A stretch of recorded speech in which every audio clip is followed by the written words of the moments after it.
Hey guys, it's been a while since I posted a video, but I'm back and ready to give you an in-depth review of Remedy Entertainment's latest game,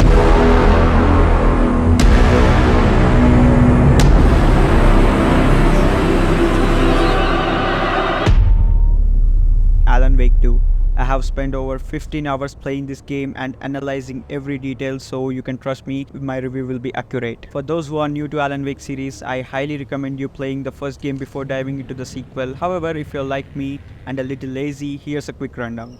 Alan Wake is a best-selling American novelist who suffers from a writer's block. He goes on vacation with his wife Alice to a town called Bright Falls, where things take a dark turn when his wife gets kidnapped by a supernatural entity called Dark Presence. The whole town becomes possessed by the same entity. Alan fights back with his flashlight and gun. After all the gameplay events in Alan Wake, we find out that Alan is trapped in the dark place with his evil alter ego Mr. Scratch for 13 years. He needs to write a sequel to his novel named Return to escape the dark place, which is where Alan Wake 2 picks up. So if you're a fan of psychological thrillers and unique storytelling, you won't want to miss out on Alan Wake 2. Trust me, it's worth playing through the first game to fully appreciate the sequel. In this sequel, we fast forward 13 years after the events of the original game. We're introduced to a new protagonist named Saga Anderson, an FBI agent. Alongside we have Alex Casey, who arrives in the eerie town of Bright Falls to investigate a mysterious cult murders involving Robert Nightingale, a former FBI agent from the first game. But here's where things get really interesting. Saga's investigation takes a turn when she stumbles upon a horror novel page that depicts her as the main character. Suddenly, reality and fiction start to blur, and she finds herself questioning what's real and what's not. And the sudden appearance of Alan Wake himself after 13 years makes things more interesting. Now, I don't want to spoil too much for you guys because trust me, this game is packed with dark twists, cliffhangers, and mind-bending revelations. Here's a cool fact for you. Remedy has managed to connect universes of Control and Alan Wake. In fact, the events of Alan Wake are considered Altered World Event, or AW in short. If you want to learn more about the fascinating connection, make sure you check out Control's expansion DLC called AWE. It's all about Jesse Faden investigating the events of Bright Falls and the involvement of Alan Wake. Oh, and you can spot Ahati, the janitor from the Control game, in the Alan Wake's universe. He's there, posing as an emotional support, a guiding angel, or even as a singer on the stage. In Alan Wake 2, you will have opportunity to play both as Saga Anderson and Alan Wake. These two characters have their own unique perspectives and realities, which become intertwined as the game unfolds. Saga's journey involves solving ritualistic cult murders and uncovering her own mysterious role in this investigation. On the side, Saga can also take on other cases like investigating mysterious lunchbox around the map or cult stashes, which are like the side missions to the game. Now, let's talk about Alan Wake. Poor guy has been trapped in the dark place for years, and his only way is to finish the book Return. By rewriting the reality around him, he's got to save his wife Alice from the evil alter ego Mr. Scratch. The best part is that you get to choose whose role you want to play, in which order you want to play. It's totally up to you. As for the gameplay, it's similar to the first part, with players using flashlight to burn enemies and various weapons to take them down. However, this time around, there's an inventory system that gives off serious Resident Evil vibes. You need to manage your resources wisely, as ammo, healing items, and other supplies are limited. Saga even has a special slot for charms, which can be found by completing nursery rhyme puzzles. These charms can really come in handy during fights or when you need in resources. There are safe havens where you can heal, but only when you are in a critical state. There are also break rooms that can save your progress, and a shoebox to store any excessive items from your inventory, just like Resident Evil series. The developers added a new gameplay feature in the game called the Mind Place, which is crucial for the story progression of both characters. With just a button, players can switch between the Mind Place area and the main area without any loading times. However, it's important to know that the game won't pause while in the Mind Place, so players need to be careful about where they use it. This innovative mechanic is impressive, but it also puts strains on your game performance. To ensure a smooth experience, it's recommended to play the game on SSD. In Saga's Mind Place, her office room is where all action happens. She's got a map of her main area, an investigation board filled with pins and notes, and a weapon upgrade table to enhance her weapons. Plus, there's a manuscript area where she can dive into all the gathered manuscript pages. Now, the investigation boards may seem overwhelming at the first, but it's the key to cracking cases and uncovering uncovering the truth. Every clue on the board leads to a conclusion and might lead to profiling if there's another person involved in Saga's investigation. That's when the story really progresses for Saga Anderson. Now let's talk about Alan's mind place. It's his writing room. He's got a plot board that allows him to change the environment by altering his plot writing. It's like having the power to shape the world around you. And there's a typewriter that lets Alan upgrade his abilities based on the word circles he finds in the dark place. The game introduces limited types of enemies, and let me tell you, they get tougher as you progress despite the repetition. Even the wolves under the influence of dark presence will come after you. They may not be the toughest foes, but their eerie sounds will definitely give you some anxiety if you try to escape them. And the boss fights, they're a real challenge. You'll need to strategize, conserve your ammo and the healing items, and make use of game mechanics properly to defeat them. It's all about using your wits and resources wisely. Speaking of resources, finding ammo and supplies can be a real challenge.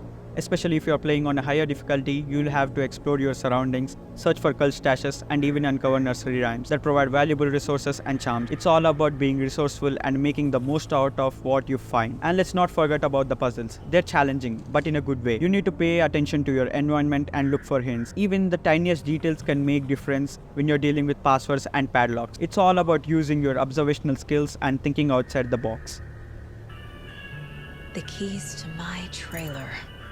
There's been some disappointment when it comes to the balance of this game, but hear me out. Sure, the developers have focused more on the storytelling aspect rather than the gameplay elements and high moments to hype up the players, but you know what? I don't actually mind at all. I'm a huge fan of story-driven games, and I'm willing to sacrifice some gameplay elements for a captivating narrative.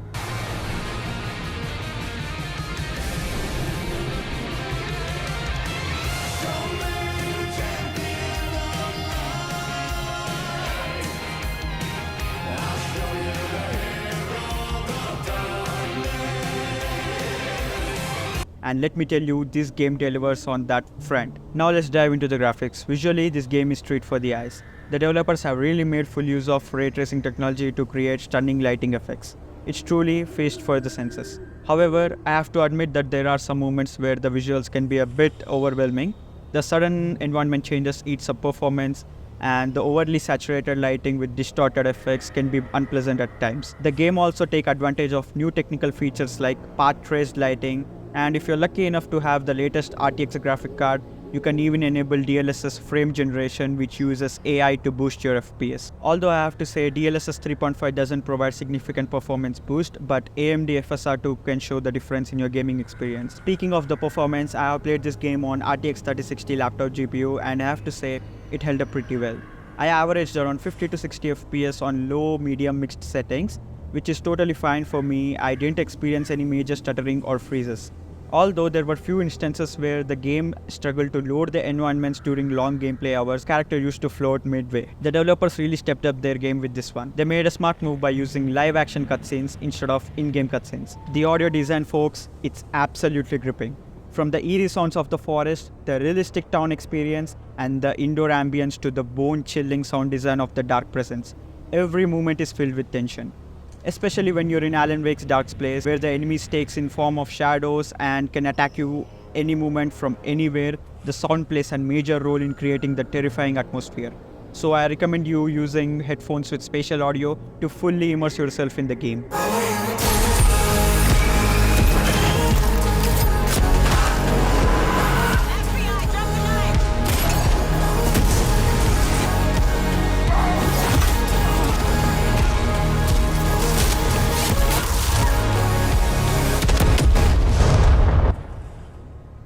Overall, this game is a perfect addition to Remedy's dark universe. Each character got their own weight and expansion in the narrative, and this is a solid sequel to the first part. I would give it well-deserved 8.5 out of 10. However, there's one thing that bothers me a bit. The ending part could have been presented as a suspenseful cliffhanger rather than wrapping it as a famous TV show. It kinda kills off the vibe, you know. But hey, there's definitely a Alan Wake 3 in the works, so there's something we should look forward to. Personally, I absolutely love the storytelling and gameplay in Alan Wake 2. The only thing that could have been improved is the pacing. The slow movement and excessive dialogues could have been trimmed down to keep the game momentum going. That's just a minor flaw, otherwise it's a fantastic game, and let me tell you, I am beyond excited for the next Alan Wake and Control 2. I can't wait to see how Remedy Games plans to combine these universes in an epic story conflict for the future. I wanted to take a moment to explain something to you all. So recently I have noticed that YouTube has been removing some of my best videos like Red Dead Redemption 2 video which has over 200k views. Apparently they deemed it as harmful and dangerous content and it's been blocking me from uploading new videos. After some reflection I realized that I shouldn't be uploading anything related to pirated games. Now I'm taking my time to figure out what kind of content I should be actually uploading. So this is my video first attempt after a long break and I'm still experimenting with different types of content for YouTube. I promise you guys I'll be bringing you a lot more exciting stuff in the future. All I ask is your love and support. It means the world to me, guys. I'm signing off for now, but I'll be back soon with another awesome video. Thank you so much for subscribing and stay tuned for more amazing content.